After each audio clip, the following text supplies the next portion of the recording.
तो आदाब, नमस्कार, गुड इवनिंग, सत श्री अकाल। एक बार फिर आप तमाम लोगों का स्वागत है। उम्मीद है पूरी फैमिली अच्छी होगी, अपना और अपनों का ख्याल रख रही होगी। दुनिया में हर माँ बाप अपने बच्चों के लिए यही दुआ करते हैं कि उनका बच्चा हमेशा अच्छा रहे, खुश रहे, लंबी उम्र पाए। माँ बाप के लिए उनकी औलाद से बढ़कर और कोई चीज तो होती नहीं है। लेकिन अगर कोई माँ बाप हर रोज पिछले 11 सालों से हर सुबह दोपहर शाम एक ही दुआ मांगे, और वो दुआ ये कि मैं अपने बेटे से बेइंतहा प्यार करता हूं, बहुत मोहब्बत करता हूं, लेकिन ऊपर वाले इसे मौत दे दें, क्या कहेंगे इसे आप? दिल्ली में रहने वाला एक परिवार है, एक माँ बाप है, उनका एक और छोटा बेटा है और एक बड़ा बेटा है। पिछले 11 सालों से ये माँ बाप हर रोज यही दुआ करते हैं, क्या ऊपर वाले मेरे बेटे को मौत दे दे। और वो अपने बेटे से बहुत प्यार करते हैं, लेकिन फिर भी उसकी मौत की दुआ मांग रहे हैं। लंबा वक्त हो गया, ऊपर वाले ने भी सुनी नहीं, मौत की दुआ कबूल नहीं हुई। तो फिर उन्होंने अदालत का दरवाजा खटखटाया, क्योंकि दुआ मांग सकते हैं, अपने हाथों से अपने बेटे की जान तो ले नहीं सकते। कोई भी माँ बाप ऐसा कैसे करेगा? तो अदालत पहुंचे और अदालत में जाकर उन्होंने ये अपील की कि अदालत एक फैसला सुनाए और कानूनी तौर पर उनके बेटे को मारने का रास्ता साफ करे, यानी उनके बेटे की जान ले ले। इस पर अदालत में लंबी बहस हुई। दिल्ली हाई कोर्ट में जजों की बेंच बैठी, और अभी सिर्फ 3 दिन पहले 8 जुलाई को दिल्ली हाई कोर्ट ने अपना फैसला सुनाया। हाई कोर्ट ने अपना फैसला सुनाया और कहा कि हमारा कॉन्स्टिट्यूशन, हमारा संविधान आर्टिकल 21 इज्जत के साथ जीने का अधिकार देता है, इसलिए हम किसी को मौत नहीं दे सकते। तो इसीलिए आपके उस बेटे को भी हम आपके चाहने के बावजूद मौत नहीं दे सकते। तो आपका बेटा जिंदा रहेगा। अभी अपने आप में तकलीफ दे है कि वो तमाम तकलीफों के बावजूद सांसें लेगा, लेकिन जिंदा रहेगा। कानून उसे नहीं मार सकता। ये अभी 3 दिन पहले एक फैसला आया। ये तो कहानी का एक पहलू है। इस पूरी कहानी में बहुत सारे सवाल हैं, लेकिन सबसे पहले ये कहानी जहां से शुरू होती है वहां से आपको बताता हूं। बात 2013 की है। दिल्ली में एक परिवार रहता था। परिवार के मुखिया हैं अशोक राणा। एक कैटरिंग कंपनी में वो नौकरी किया करते थे। तनख्वाह उस वक्त करीब 28,000 रुपए थी। 2013 की बात है। उनका बड़ा बेटा हरीश इंजीनियर बनना चाहता था, पढ़ने लिखने में तेज था।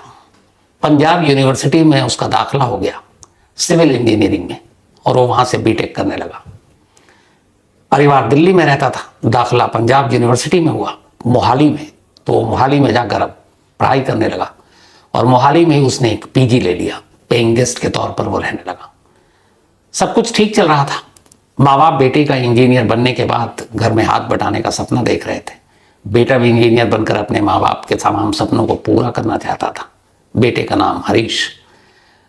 लेकिन एक रोज अचानक पीजी में जब वो 4th फ्लोर पे उसका कमरा था, और उसी 4th फ्लोर की बालकनी से वो नीचे गिर गया। नीचे गिरा, सर में बहुत गहरी चोट आई। उसे फौरन पीजीआई चंडीगढ़ अस्पताल ले जाया गया। डॉक्टरों ने देखा, क्योंकि वो 4th फ्लोर से गिरा था, पुलिस केस भी बना, FIR दर्ज हुई, लेकिन उसकी हालत में सुधार नहीं हुआ। वो लगभग कोमा में था। तमाम चीजें हुई, एक्सरे हुआ, गंभीर चोट थी। पीजीआई चंडीगढ़ में तमाम इलाज हुआ, लेकिन हरीश की हालत में कोई सुधार नहीं आया। माँ बाप को फिक्र हुई। डॉक्टरों ने सलाह दी, उसे चंडीगढ़ से दिल्ली के नामी ऑल इंडिया मेडिकल इंस्टीट्यूट यानी कि एम्स लाया गया। एम्स में उसका इलाज चला, कोई फर्क नहीं आया।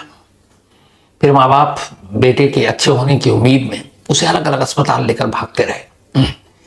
एम्स से फिर वो लोकनायक जयप्रकाश नारायण दिल्ली में गए, फिर राम मनोहर लोहिया अस्पताल गए, फोर्टिस अस्पताल गए, और भी ना मालूम कितने अस्पतालों के चक्कर काटे, लेकिन हरीश की हालत में कोई सुधार नहीं।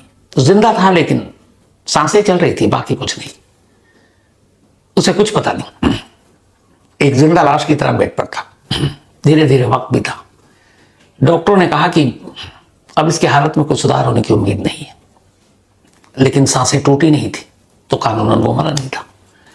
इधर माँ बाप, कोई भी माँ बाप अपने बेटे को मरता हुआ देख नहीं सकते। उन्होंने अपनी सारी जमा पूंजी अपने बेटे के लिए लगा दी। दिल्ली में एक 3 मंजिला मकान था, अस्पताल में बहुत ज्यादा हो गया तो फिर वो घर पर ले आया हरीश को। एक नर्स रखा उस वक्त, महीना उस नर्स का करीब 27,000 रुपये देते थे और राणा साहब की खुद की तनख्वाह 28,000 रुपये। नर्स के अलावा दवा, खाना पीना, इन तमाम चीजों का खर्चा, बीच में तबीयत बिगड़ती तो फिर अस्पताल ले जाना। जिस जगह पर इनका ये मकान था वहां तक एम्बुलेंस नहीं पहुंच पाती थी, गली तंग थी, तो बड़ी मुश्किल होती थी उसको निकाल कर ले जाना। आखिर में उन्होंने वो एम्बुलेंस की वजह से मकान भी बेच दिया, कहीं और चले गए ताकि कम से कम एम्बुलेंस वहां तक पहुंच सके, घर के दरवाजे तक। इलाज करते रहे, वक्त बीतता रहा, हालत में कोई सुधार नहीं आया। तमाम डॉक्टरों ने, तमाम अस्पतालों ने हाथ खड़े कर लिए, कहा अस्पताल में रखकर सिर्फ आपका बिल ही बढ़ेगा, एक बेड की जगह गिरेगी और कुछ होना नहीं। बॉडी पूरी तरीके से मतलब डिसेबिलिटी का शिकार, कोई हरकत नहीं और एक बिस्तर पर पड़ा हुआ है। जो जरूरत की चीजें हैं वो सारा भी बिस्तर पर। यूरिन बैग लगा दिया गया यूरिन पास करने के लिए, टूल पास करने के लिए। खाना पाइप से दिया जाता था तो वो फूड पाइप भी वहीं पर एक बेड के साथ। नर्स का खर्चा इतना था और इधर पूरा हो नहीं पाता था, फिर उन्होंने नर्स हटा दिया। अब नर्स की जिम्मेदारी अशोक राणा और उनकी वाइफ दोनों मिलकर पूरी करने लगे। निर्मला देवी उनकी वाइफ का नाम। पूरा घर एक बीमार की देखभाल में लगा रहा, इस उम्मीद में कि शायद कोई चमत्कार हो। डॉक्टरों ने पहले ही मना कर दिया, चमत्कार तो हुआ नहीं। वक्त बीतने लगा। अब इसके बाद अशोक राणा साहब रिटायर हो गए। रिटायरमेंट के बाद जो अब पैसे थे वो भी सैलरी 28,000 बंद। पेंशन के नाम पर 3,500 रुपये घर पे आता था। 3,500 में कहाँ से घर चलेगा। जो दूसरा छोटा बेटा था वो बहुत छोटा था, उससे उस वक्त नौकरी की उम्मीद की नहीं जा सकती थी। सारी जिम्मेदारी आ गई अब राणा साहब के कांधे पर। उस वक्त उनकी किसी ने मदद भी नहीं की। सरकार ने एक शुरुआत में 50,000 रुपये जरूर दिए थे, लेकिन इतनी लंबी बीमारी और 50,000 कुछ भी नहीं था। रिटायरमेंट के बाद घर में रखी उस जिंदा लाश, उसकी ज़रूरतों को पूरा करना, खुद जिंदा रहने के लिए ज़रूरी खाना पीना खाना, इन सब के लिए मेहनत और मशक्क़त की ज़रूरत थी। राणा साहब के घर के पास में एक ग्राउंड था, वहाँ बच्चे सैटरडे और संडे को गेम खेलने आया करते थे।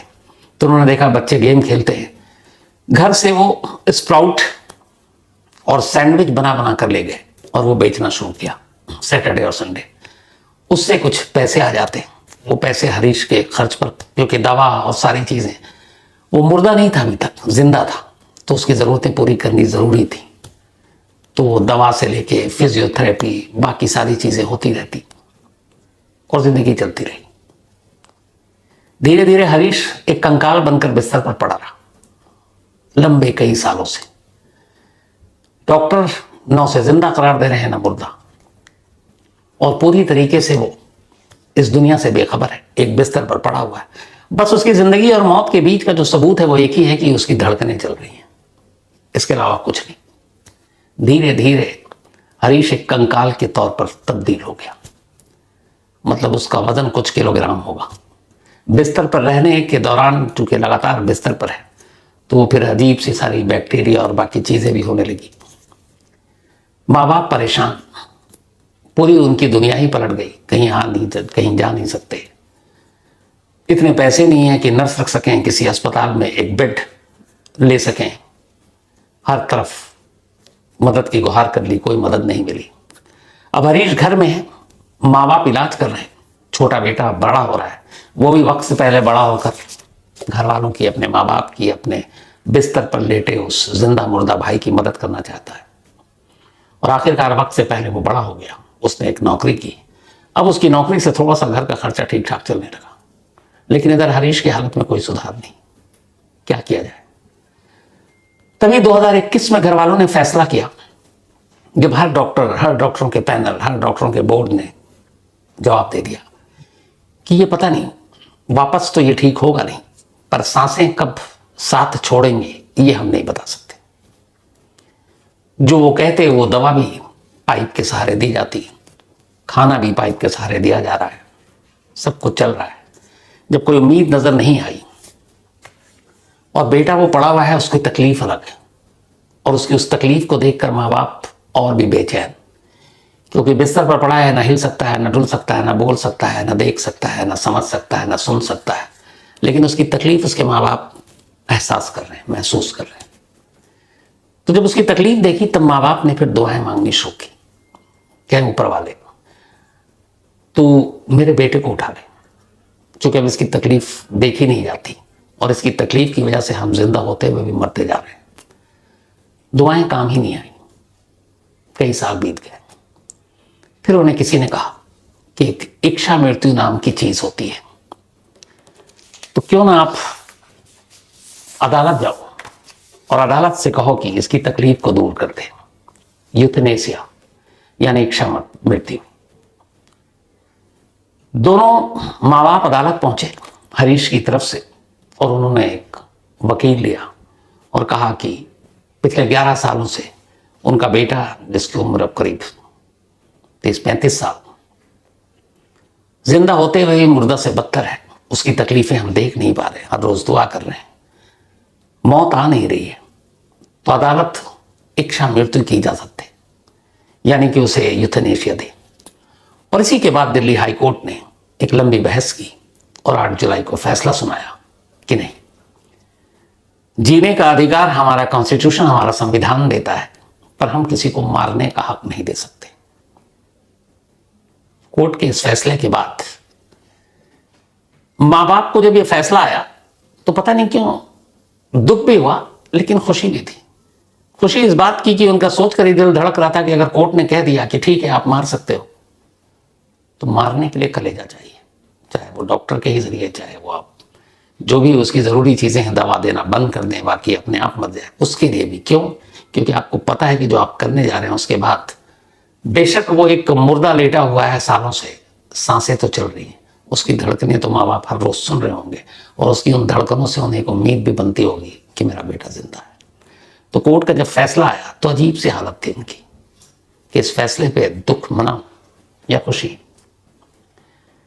कोर्ट ने मना कर दिया। अब कोर्ट ने क्यों मना किया? कोर्ट ने इसके लिए कुछ हवाला दिया। अब उस हवाले की बात करूंगा और फिर उस सवाल पर आता हूं। असल में इन्होंने जो मांगा था 3 तरीके से अलग अलग दुनिया में ऐसे सिचुएशन में कानूनन किसी को मौत की इजाजत दी जाती है। उसके 3 तरीके होते हैं। इच्छा मृत्यु की अगर मैं बात कर रहा हूं कि आप हमें दे दीजिए, मर्सी किलिंग, लेकिन ये शब्द इस्तेमाल नहीं होता है। पहला एक्टिव यूथनेशिया। एक्टिव यूथनेशिया का मतलब यह है कि एक ऐसा मरीज जिसको हर डॉक्टर, हर मेडिकल बोर्ड ये डिक्लेयर कर दे कि इसके ठीक होने की कोई गुंजाइश अब नहीं है, ये एक लाश है और ये लाश यूं ही लाश की तरह ही रहेगा, सांसें चलती रहेंगी, लेकिन ये वापस ठीक नहीं हो सकता। तो ऐसे लोगों को अगर आपको इच्छा मृत्यु देनी होती है तो उसका तरीका ये होता है कि उसको एक आप ऐसा जहरीला इंजेक्शन दे देते हैं जिसकी वजह से उसकी दिल की धड़कनें रुक जाती हैं और उसकी मौत हो जाती है। तो ये होता है एक्टिव यूथनेशिया। लेकिन हमारे देश में ये गैर कानूनी है। हमारे देश में किसी को भी एक्टिव यूथनेशिया नहीं दी जाती।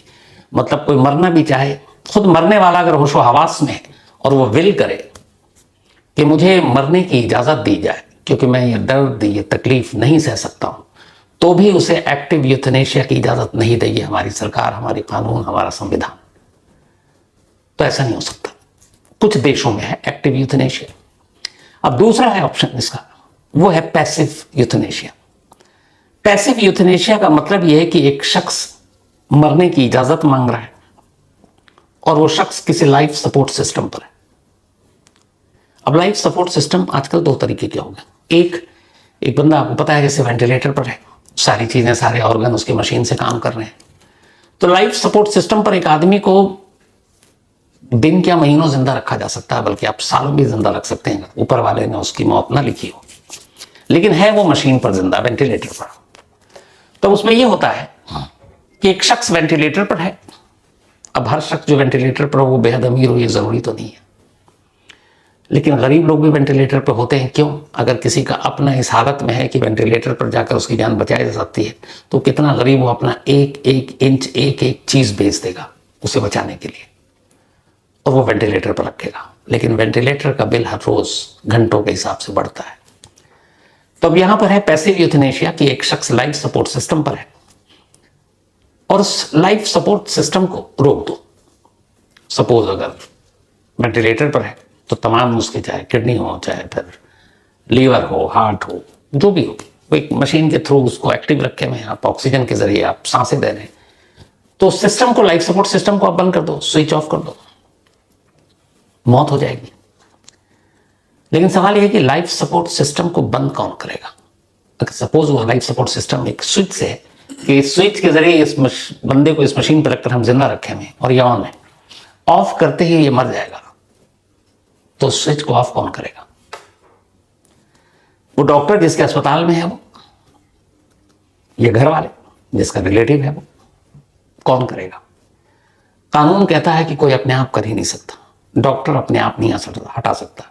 यहां तक कि अगर उस पेशेंट का रिश्तेदार भी खड़ा हो, कोई भी हो, पति, पत्नी, बेटा, कोई भी रिश्ते में लगता हो, और वो कहे कि डॉक्टर साहब अब मेरी हैसियत नहीं है कि मैं इतना बिल उठाऊं, इसके बचने की अब गुंजाइश है नहीं, लंबा पता नहीं कब तक रहेगा, तो आप बंद कर दीजिए स्विच। उस रिलेटिव के कहने पर भी डॉक्टर बंद नहीं कर सकता, क्योंकि इसकी इजाजत सिर्फ कानून दे सकता है। अब एक तो हो गया लाइफ सपोर्ट सिस्टम, क्या वेंटिलेटर पर हर या उसी तरीके से, और उसी में एक होता है कि कोई आदमी लाइफ सपोर्ट सिस्टम पर तो नहीं है, लेकिन मेडिसिन दिया जा रहा है और उसी के सहारे वो बस सांस ले रहा है, बस सांस ही लेने के लायक है और किसी काम के नहीं है। तो फिर यह है कि उसको जो भी जरूरी डोज दिया जा रहा है वो आप बंद कर दो, उसको कोई दवा नहीं मिलेगी, धीरे धीरे धीरे उसकी मौत हो जाएगी। तो उसके लिए ना आपको लाइफ सपोर्ट सिस्टम बंद करने की जरूरत है, स्विच ऑन, ना आपको जहरीला इंजेक्शन देने की जरूरत है, और ना ही कुछ और करने की जरूरत है। सिंपल सा ये है कि जो भी उसको आप ड्रग्स दे रहे हो, जिसकी वजह से अब तक आपने उसको जिंदा रखा है, वो उसको डोज देना आप बंद कर दीजिए, धीरे धीरे उसकी मौत हो जाएगी। एक तीसरा है फिजिशियन असिस्टेड सुसाइड, इसका नाम है। पहला आपको बताया एक्टिव, जिसमें जहरीला इंजेक्शन, दूसरा पैसिव, लाइफ सपोर्ट सिस्टम बंद कर दीजिए या दवा देना बंद कर दीजिए। तीसरा यह है कि एक मरीज को खुद, जो इच्छा मृत्यु चाहते हैं, उनको ये ऑप्शन दिया जाता है कि तुम खुद ही कोई जहरीली दवा खा लो, कोई टैबलेट, मेडिसिन, जो भी, ताकि कोई और गुनहगार ना हो तुम्हारी मौत का। और तुम्हें पता होना चाहिए कि हाँ, तुम इस तकलीफ को बर्दाश्त नहीं कर पा रहे हो, तुम अब जिंदा नहीं रह सकते हो, तुम वापस रिकवर नहीं कर सकते हो, तो कोई भी एक जहरीली दवा अपने होशो हवास में अपने जानते हुए तुम ले लो, तुम्हारी मौत हो जाएगी। कुछ देशों में ये फिजिशियन असिस्टेड सुसाइड मेथड है, उनमें से एक जर्मनी भी है। अपने यहां ये सब नहीं है। अब अपने यहां पैसिव जो है आपको बताया, उसके लिए भी अभी तक कुछ ऐसा नहीं हुआ कि जिसमें हमारी किसी कोर्ट ने कहा हो कि आप कर लीजिए। एक होते होते बच गया था, अरुणा शानबाग, आपको याद होगा अरुणा शानबाग का केस, मुंबई की वो एक नर्स, मैंने वो पूरी कहानी अरुणा शानबाग की आपको इसी कहानी में सुनाई है, जो 42 साल तक कोमा में रही थी। अरुणा शानबाग के साथ एक उसी हॉस्पिटल के एक अटेंडेंट ने रेप किया था, और फिर उसने मारने की गले में उनके पट्टा बांधा था, जिसकी वजह से वो दिमाग में असर हुआ, चोट लगी, और फिर वो कोमा में चली गई। और 42 साल तक अरुणा शानबाग कोमा में थी। वो शायद केवीएम हॉस्पिटल था वहाँ पे, और उस अस्पताल के एक बेड पर पड़ी रही, और उसी अस्पताल के बाकी जो नर्सिंग स्टाफ थे, उन्होंने अरुणा शानबाग को उस अस्पताल में रखा, उनकी देखभाल करती थी। अरुणा शानबाग के अपने परिवार ने किनारा कर लिया था, लेकिन उनके अस्पताल के नर्सिंग स्टाफ और डॉक्टरों ने अरुणा शानबाग को कहा हम देखभाल करेंगे। उसी अरुणा शानबाग की इस इच्छा मृत्यु को लेकर उनकी एक महिला 2011 में कोर्ट में पहुंची थी कि उन्हें इच्छा मृत्यु दे दी जाए, उनको मतलब मारने की इजाजत दे दी जाए। तब पहले कोर्ट ने कहा था कि नहीं देंगे, लेकिन फिर बाद में कोर्ट में दोबारा इस मामले की सुनवाई हुई, और तब कोर्ट ने यह कहा कि अगर जिस हॉस्पिटल में वो अब तक पड़ी हुई है 42 साल से, उस हॉस्पिटल के लोग अगर ये चाहें तो फिर हम इसकी इजाजत दे सकते हैं। और उसके बाद एक कमेटी बैठाने की बात हुई थी कि वो एक कमेटी बैठेगी और फिर ये सारी चीजें फैसला करेगी कि क्या हम उनको जो पैसिव यूथनेशिया है यानी लाइफ सपोर्ट सिस्टम पे तो वो थी नहीं, वो एक बेड पर थी, लेकिन जो भी उसको मेडिसिन और बाकी चीज़ें दी जा रही थी, तो क्या हम उसको रोक सकते हैं? और फिर एक अपने आप अरुणा शानबाग की मौत हो जाएगी। कोर्ट ने इस पर एक कमेटी बैठा दी, और ये बात है फिर 2014 में सुप्रीम कोर्ट ने अपने फैसले को बदलते हुए उससे कहा कि आप सारी चीज़ें करके बताइए। लेकिन इत्तेफाक से वो कमेटी अपना फैसला लेती और इस देश में पैसिव यूथेनेशिया के जरिए किसी को इच्छा मृत्यु देने का कोई फैसला आता है, उससे ठीक पहले 2015 में ही 68 साल की उम्र में 42 साल तक कोमा में रहने के बाद अरुणा शानबाग की उसी केवीएम अस्पताल में अपने आप ही मौत हो गई थी। उनको निमोनिया हुआ था।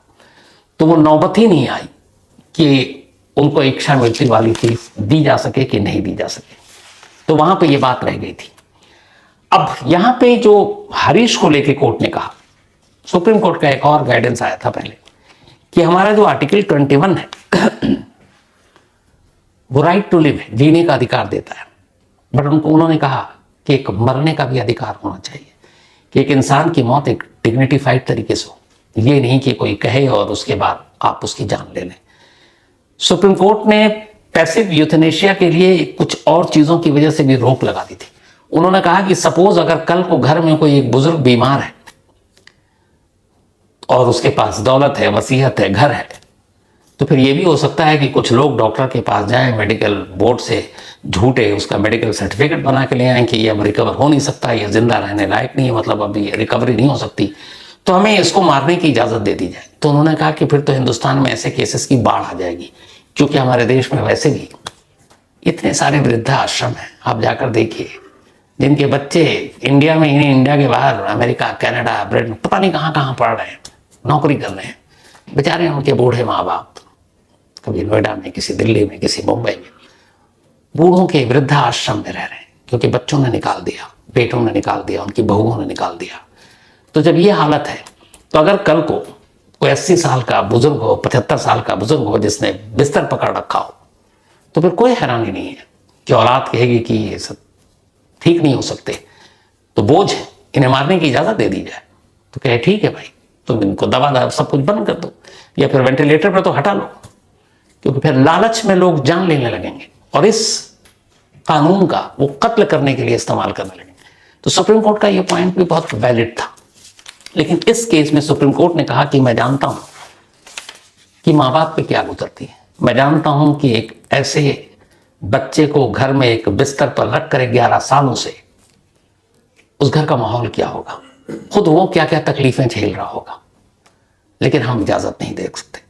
इसलिए नहीं दे सकते कि अगर कॉन्स्टिट्यूशन हमारा आर्टिकल 21 राइट टू लिव का अधिकार देता है, तो राइट टू डेथ का भी अधिकार देता है, और डेथ गरिमा तरीके से, गरिमापूर्ण तरीके से। तो अब अदालत में भी ये दुआ कबूल नहीं हुई, और ये माँ बाप की वैसे भी ऊपर वाला नहीं सुन रहा है। हरीश अब भी उसी बिस्तर पर है, भाई ने नौकरी शुरू कर दी है, लेकिन दूर से कहना या बताना या सुनना और सुनाना शायद उतना महसूस नहीं कराएगा उस दर्द को जो वो माँ बाप या उस हरीश का भाई हर रोज सुबह, दोपहर, शाम, रात उसी छत के नीचे रहते हुए, उसी हरीश के बिस्तर के इर्द गिर्द घूमते हुए, उसे देखते हुए, उसकी धड़कनों को महसूस करते हुए, जो वो खुद महसूस करते होंगे, जो वो खुद झेलते होंगे। इस कहानी पर अपनी राय जरूर दीजिएगा। तो कहानी में आज इतना ही।